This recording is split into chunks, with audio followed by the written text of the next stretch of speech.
Praise lord. హల్లెలూయా. దేవుని యొక్క అతి పరిశుద్ధ నామానికి మహిమ కలుగును గాక.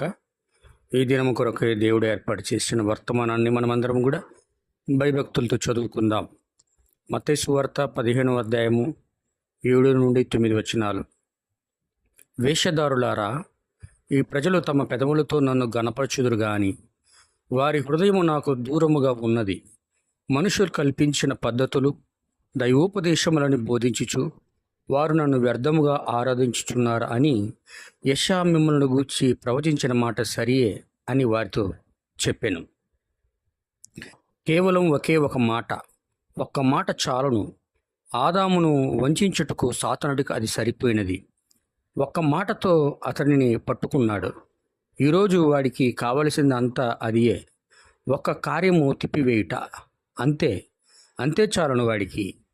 అది సత్యమని మీకు తెలుసును. దానికి ఒకటి కలుపుట, ఒకటి తీసివేయుట, అది పూర్తిగా విఫలమవుతుంది.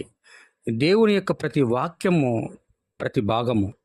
ఒకసారి వేదాంత పాఠశాలల వ్యాఖ్యానముల గురించి ఆలోచించండి. అవన్నీ వేరువేరుగా ఉన్నాయి. సత్యము ఎక్కడో ఒక చోటన ఉండవలసి ఉన్నది. అది బైబిల్ గ్రంథం. నువ్వు చెప్తావు, సహోదరుడా, బ్రహ్నాం మంచిది, వారు అందమైన ఆరాధన క్రమమును కలిగి ఉన్నారు. యేసు చెప్పెను, వారు వ్యర్థముగా నన్ను ఆరాధించుచున్నారు. మనుషుల ఉపదేశమును దైవోపదేశములని వారు బోధించుచున్నారు. మనుషుడు తన సొంత ఆలోచన బట్టి వాక్యమునకు అర్థం చెప్పుచున్నాడు. నేను చెప్పినట్లుగా దేవునికి అనువాదకులు అవసరం లేదు. ఆయన తానే ప్రతి వాక్యమునకు అర్థము చెప్పును. చూడండి, దానిని మరొకరు నీకు అనువాదము చేయవలసిన అవసరం లేదు. నీవు దానిని అంగీకరించుటకు ఇష్టపడినప్పుడు దేవుడు నీకు దాని వ్యాఖ్యానం చెప్పును. చూడండి, అది జీవము స్వయముగా. వారు నన్ను వ్యర్థముగా ఆరాధించుచున్నారు అని యేసు చెప్పెను. నిజమునకు వారు దేవుణ్ణి ఆరాధిస్తున్నారు. ఆదియందు కయ్యూను దేవుని ఆరాధించాడు, కానీ వ్యర్థముగా వారు నన్ను ఆరాధిస్తున్నారు. వ్యర్థముగా అనగా అది ఎలాంటి మేలు కలిగించుటలేదు. వారు ఈ విధంగా చెప్పవచ్చును, మంచిది, నేను నీ పని చేస్తున్నాను, నేను ఆత్మలో నాట్యమాడుచున్నాను, నేను భాషలలో మాట్లాడుచున్నాను, నేను ప్రవచిస్తున్నాను, నేను సువార్త ప్రకటిస్తున్నాను. నువ్వు జుట్టు పెంచుకునుట విషయములో విఫలమవుతున్నావు. ఒక విషయములో విఫలమయ్యావు. చూడండి, ఏమి జరిగినదో అక్కడే ఆత్మ నిన్ను విడిచి వెళ్ళును. మన సంఘములకు అదే జరిగినది. తప్పిపోయారు. వ్యర్థముగా నన్ను ఆరాధిస్తున్నారు.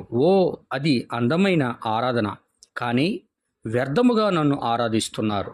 మనుష్యుని ఆజ్ఞలను దైవోపదేశములని బోధిస్తున్నారు. ఆ పరిసయ్యులు వేదాంత విద్యలో పండితులు. వారితో సమానమైనది ఈరోజు మనము కలిగి ఉన్నామని చెప్పే ధైర్యం చేయవద్దు. ఖచ్చితంగా లేదు. అది వ్రాయబడిన విధంగా ప్రతి ఒక్క వాక్యమును వారు ఎరిగి ఉన్నారు, కానీ వారు వ్యర్థముగా దేవుణ్ణి ఆరాధిస్తున్నారు. దానిని గూర్చి యోచించండి. వ్యర్థముగా గొప్ప పాఠశాలలు, వేదాంత కళాశాలలు, ఉపదేశకులు, యువకులు మొదలైన వారు కానీ నశించిపోయారు. అరణ్యములో వలె యేసు చెప్పెను, వారందరూ అరణ్యములో మన్నాను తినిరి. వారిని వెంబడించిన బండలో నీరు పానము చేసిరి, బండ నుండి పానము చేసిరి, మన్నాను భుజించిరి. మరియు యేసు చెప్పెను, వారందరూ మరణించిరి. మరణమనగా శాశ్వతముగా ఎడబాయుట. ఎందుకు? వారు దేవుని వాగ్దానమును విశ్వసించడంలో తప్పిపోయారు.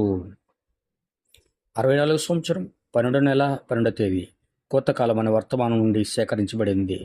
చెప్పబడిన వాక్యమును ప్రభు దీవించును గాక. ప్రభు మిమ్మల్ని అందరూ కూడా ఆశీర్వదించును గాక. God bless you. షలోమ్.